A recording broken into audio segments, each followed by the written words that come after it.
For this section, we're going to be talking about domain and range, as well as piecewise functions. So, just a quick recall.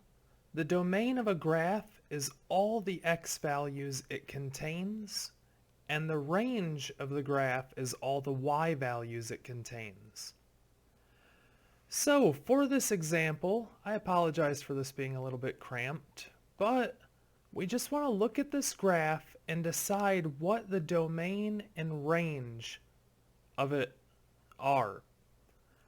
So, looking at this graph, what are all of the x values, left and right, that are contained on this graph? So we always want to start with the leftmost value. The furthest point to the left is right here, this open dot. Because it's open, that means it's not contained on the graph, but the graph gets infinitesimally close to that point. So if we start counting our tick marks here, we have 1, 2, 3, 4, and it's just about at 5.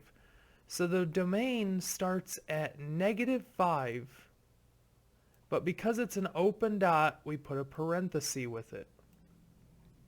Everything up till -5 is included except for -5 itself. And then from here, going toward the right, every point is contained from then on. There isn't another open dot or vertical asymptote or anything like that. The graph is continuous, and it continues being continuous all the way till infinity because of this arrow. So we say the domain is -5 all the way to positive infinity. And the range is now all of the y values on our graph. So just like we started with the smallest or leftmost or negative x values, we'll do the same thing with the y values. What's the smallest y value we have? Well, it goes all the way down. The graph goes all the way down until about this tick mark, which is -1. Because there isn't an open dot here, that means it is contained. -1 is our lowest range value, and we put a bracket with it because that -1 is contained in the range. Now we start working our way up to check if there are any more gaps. Notice on the right side the graph goes up with an arrow, which means it'll go all the way to positive infinity. And on the left side it goes up with an open dot. So think about this for a moment. What would our range be? Do we have to remove this value because of the open dot?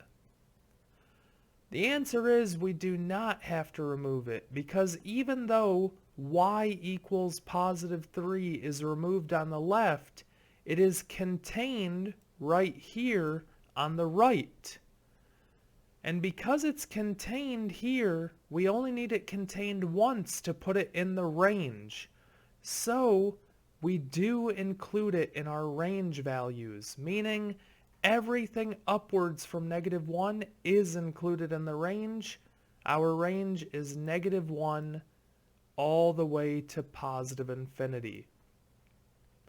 If this graph had just been from this point here all the way to here, meaning we didn't have anything on this right side of the graph, then we would have just said -1 to +3 because the open dot stops here. But because the right side of this graph continued upward forever, we get to include all of these y values. Okay, so these are the domain and range of that graph.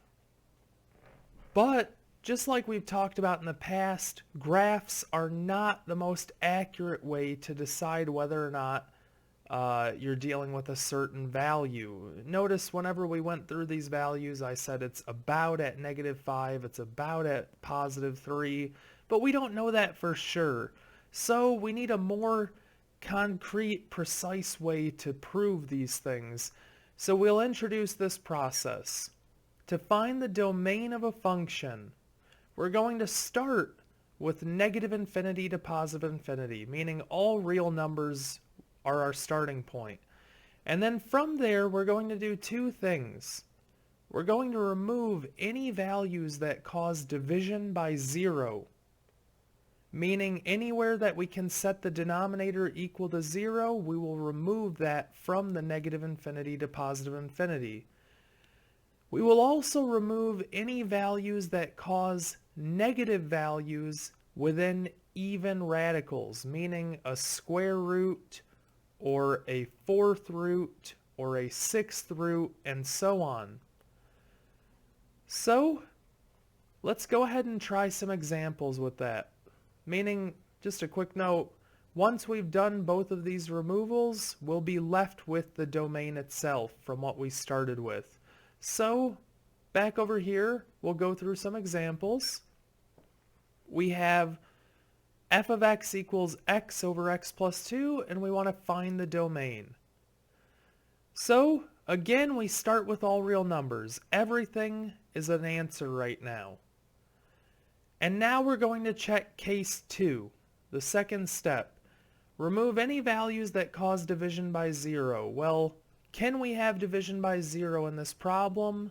Yes. If we take x plus 2 and set it equal to 0 and solve for x, that'll tell us what values cause division by 0 in this problem. So we'll subtract 2 from each side, which gives us x equals negative 2. And in other words, because negative 2 causes division by 0, that means x cannot equal negative 2. So what would our domain be? All numbers except this negative 2. So if we started writing our domain out, what's the leftmost number? Well, all the way till negative infinity. We can include everything all the way to negative infinity, and we can go all the way until this negative 2 comes up. We cannot include this negative 2, so we have to put a parenthesis. And from there, where do we pick back up? Well, at negative 2, again with a parenthesis because it's not included, we can then say that all numbers after negative 2 are included. So that means all the way until positive infinity.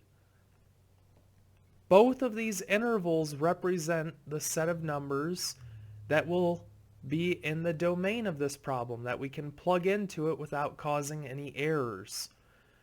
So we put a union. Remember, we've discussed this previously. We put a union here to say both of these intervals are the domain of this problem. Not just one, but both of them are perfectly acceptable x values to plug into it. Okay, now for this next one. We want to find the domain of g of x that is equal to the square root of negative 2x plus 6. Well, for this one, we do not have the possibility of having division by 0 because there isn't a fraction. But now we have step 3, which was the even roots. We do have a square root, which is an even radical. So for this one, we need everything in this square root to be positive or 0. If it's not, then we will have imaginary numbers, which we can't deal with when we're dealing with domain. So to account for that, we're going to take what's inside of this square root, negative 2x plus 6, and we're going to say that these values, everything inside of this square root, has to be greater than or equal to 0. If it's less than 0, it causes a negative inside the square root, which we can't have. So, to solve for this, we're going to subtract 6 from each side, which gives us negative 2x is greater than or equal to negative 6. And then we'll divide each side by negative 2, to get x and positive 3. And remember what goes in between them. When you divide or multiply by a negative, you flip the inequality, so this will become less than or equal to 3. So x must be less than or equal to 3 to be in the domain of g of x. How do we write that in an interval? Well, all numbers less than 3 and equal to 3, that means it has to start at negative infinity, and it can go all the way until 3, but we have to put a bracket with it because 3 is included. There is an equal sign here. And this represents the domain of g of x. Continuing on with this, I want you to take a moment, pause the video. This is a bit of a tricky one, but I want you to find the domain of f of x, where f of x is equal to 1 over 2x minus 4 plus 7 over the square root of x minus 1. Think it through, take your time, and then resume the video when you're ready. Okay, so trying this together, we have 1 over 2x minus 4. So step 2 of our process of finding the domain said account for any division by 0. So we can immediately set 2x minus 4 equal to 0 and solve. So we'll add 4 to each side to get 2x equals 4, and then divide each side by 2 to get x equals 2. Which means x cannot equal 2 in our domain. If our domain contains a 2, we have to remove it. It's impossible for it to be in the domain. From here, we now have another fraction, 7 over the square root of x minus 1. Well, this is basically two things happening at once. First of all, we have a square root. So we know that x minus 1, in order to find the domain of what's inside the square root, we have to take that x minus 1 and set it greater than or equal to 0. But notice that the square root is in the denominator. If this is equal to 0, then we get 7 divided by the square root of 0, which is undefined. It's impossible to divide by 0. So we just say that x minus 1 has to be greater than 0. Another way you could go about this, if you really want to, is you could say x minus 1 is greater than or equal to 0. And then you could also say x minus 1 equals 0 and solve from there to say x cannot equal positive 1. It's the same process, but this first way is just a little bit faster. So if we just set x minus 1 greater than 0, we can immediately start solving for our domain from here. So we're going to add 1 to each side to get x has to be greater than 1. So we have two things happening at once here. X cannot equal 2, and x has to be greater than 1 in this domain. So what's the smallest number we can start with? It's this 1 here. X has to be greater than 1, so we put a parenthesis at 1, and we continue forward until 2. X cannot equal 2, so we put 1 to 2 with a parenthesis at 2, but x can be greater than 2 because x was greater than 1, just not equal to 2, so we pick back up at x equals 2 and continue on to infinity. And remember, whenever you have more than one interval, you put a union between each pair of intervals. So this says x can be between 1 and 2, not including 1 or 2, and between 2 and infinity, not including 2. And this represents the domain of this original function. Okay, from here, the last thing we need to talk about is piecewise functions. So a piecewise function, essentially the definition just says that a piecewise function has multiple formulas to define the range based on different domains. So for x less than 1, you'll have a formula, and for x greater than or equal to 1, you'll have another formula, and so on. So how do we deal with graphing something like this? Well, our process says to graph a piecewise function, we're going to create a table for each formula. From there, we're going to pick x values that contain the boundaries of each domain. So if we're told for one formula x is between 1 and 3, then we're going to pick numbers between 1 and 3 for that domain. We are then going to graph all of the tables in one coordinate plane. And when we get all of the graphs all together, we will know what the piecewise function looks like. So, for example, we're going to graph f of x equals 2x if x is less than 0, f of x equals 3 if x is greater than or equal to 0 and less than 2, and f of x equals x squared if x is greater than or equal to 2. So, going through this, we need a table for each of these. So, we're going to set up 3 tables with our x and f of x values.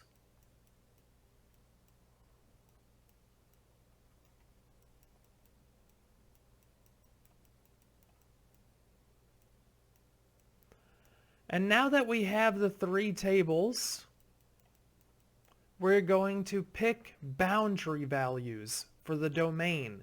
So when I say boundary values, I mean we want to pick values that contain what we see here.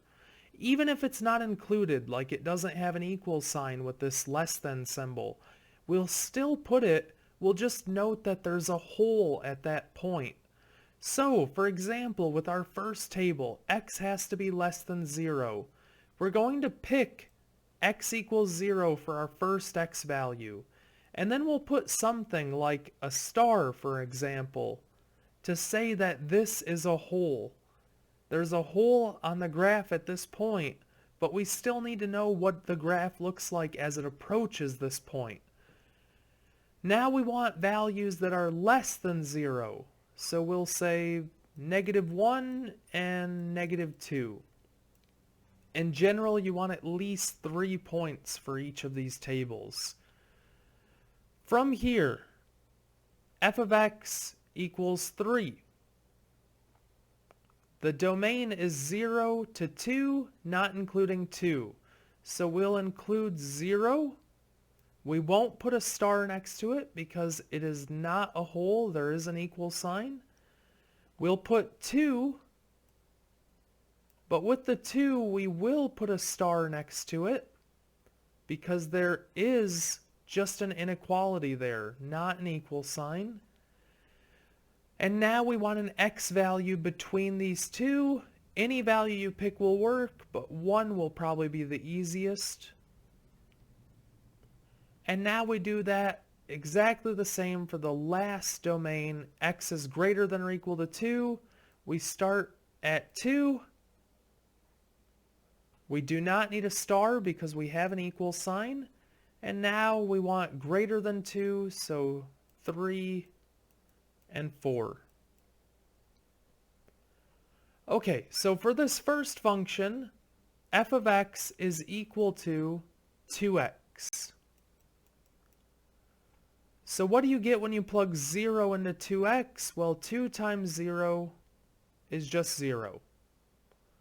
What do you get when you plug in -1? 2 times -1 is -2. And -2 times 2 is -4. Continuing on with the second table, this is f of x equals 3, our second formula. When x equals 0, f of x still equals 3. When x equals 1, f of x still equals 3. When x equals 2, f of x still equals 3. This is a constant function. It will always equal 3 no matter what x values we pick, as long as they are between 0 and 2. And finally, in the third case, f of x is equal to x squared. So when we plug in 2, 2 squared gives us 4, 3 squared gives us 9, and 4 squared gives us 16. So we want to go ahead and graph all three of these functions, tables in one coordinate plane. So these graphs will generally just be a rough sketch. They don't have to be anything perfect.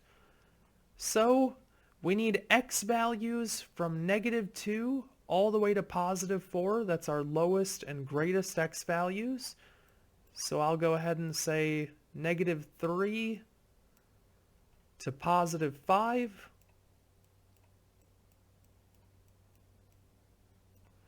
And now our y values have to go down to -4 and all the way up till 16. So we're going to say 1, 2, 3, 4, 5, 6, 7, 8. And we're going to say each of these tick marks represents a distance of 2. So this will be 16. And likewise, since this is on the same y-axis, each of these tick marks will represent a distance of 2. So we'll say this is -6. It's okay to change the distance of the tick marks as long as you note what value you put here. So 16, there's 8 of them. That means each one is a distance of 2.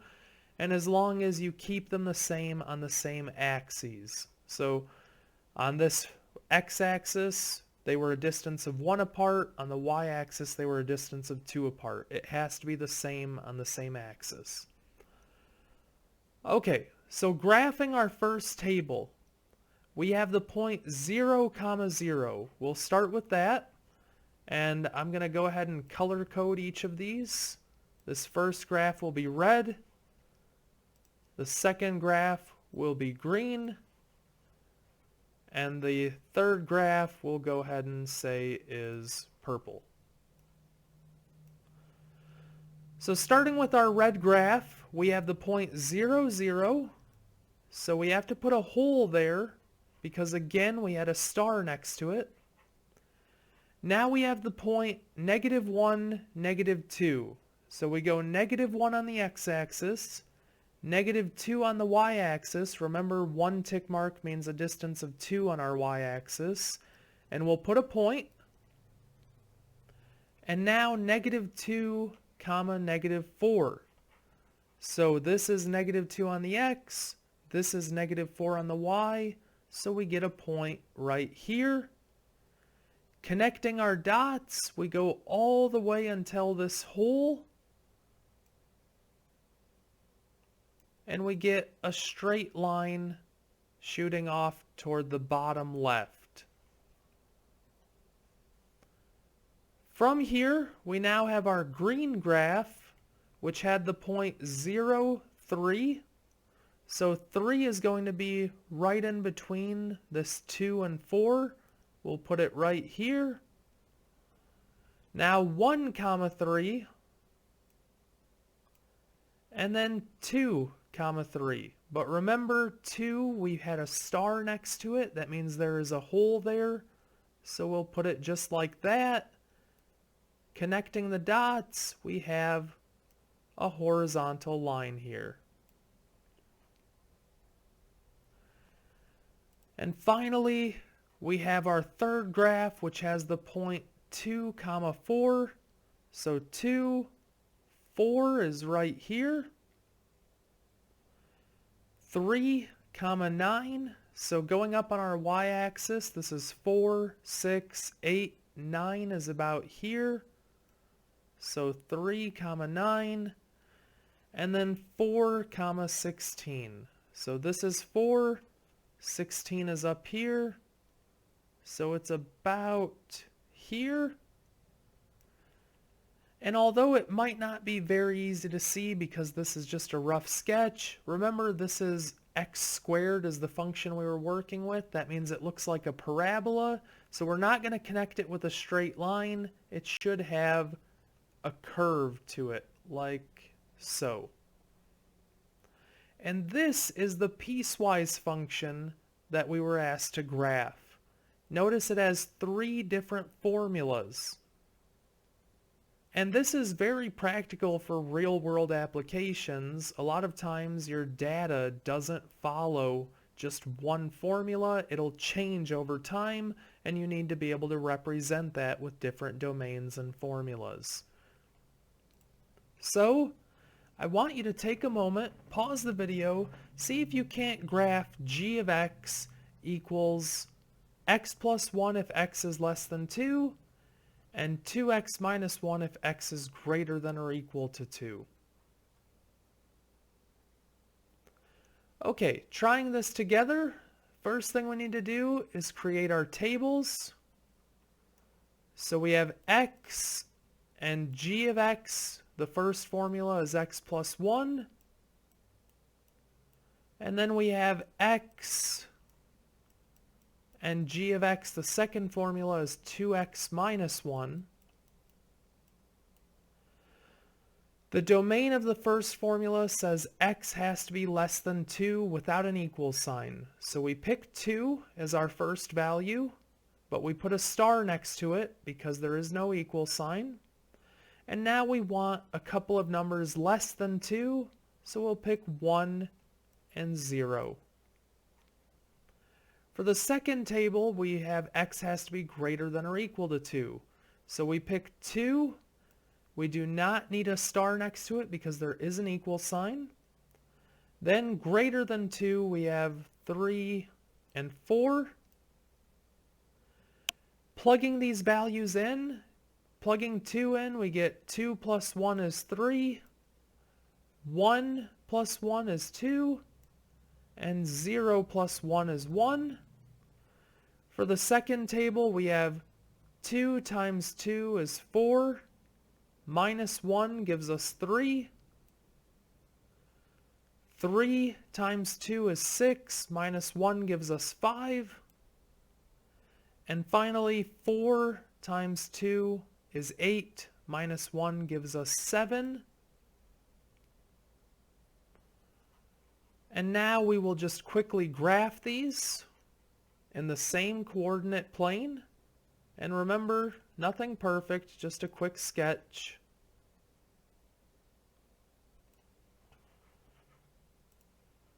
So we need x values from 0 to 4. So I'm going to put from -1 to +5. And y values from 1 is our lowest to 7 is the highest. So we'll put from 0 to 8.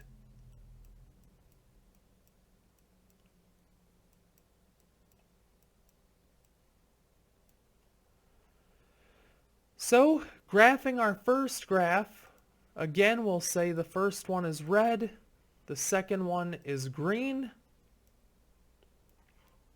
So for the first graph, we have the point 2, 3. So right 2, up 3, we have a point. But remember, it had a star there, so we need to put an open dot Then we have the point 1 comma 2, so 1 up 2, and then 0 comma 1, connecting our dots all the way up to that hole and then all the way diagonal to the bottom left. We get a line that looks like this. And now from here, we start graphing our green graph, which is at 2 comma 3.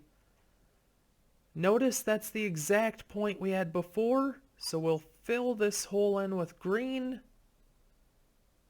We now have the point 3 comma 5. And now 4 comma 7. And remember, this is just another line. There isn't an exponent. So when you connect these dots, it should just look like another line, like so. And it is perfectly okay that these two graphs overlapped. As long as the x value isn't repeated, it's still a function. So if you did the vertical line test, it would only intersect at this one point. So in reality, this graph looks something like this, just to draw it off in space. And that's perfectly okay. The graph was increasing at a certain rate, and then it started increasing at a slightly sharper rate, which is very practical for how things work in the real world. And that is our final graph of g of x.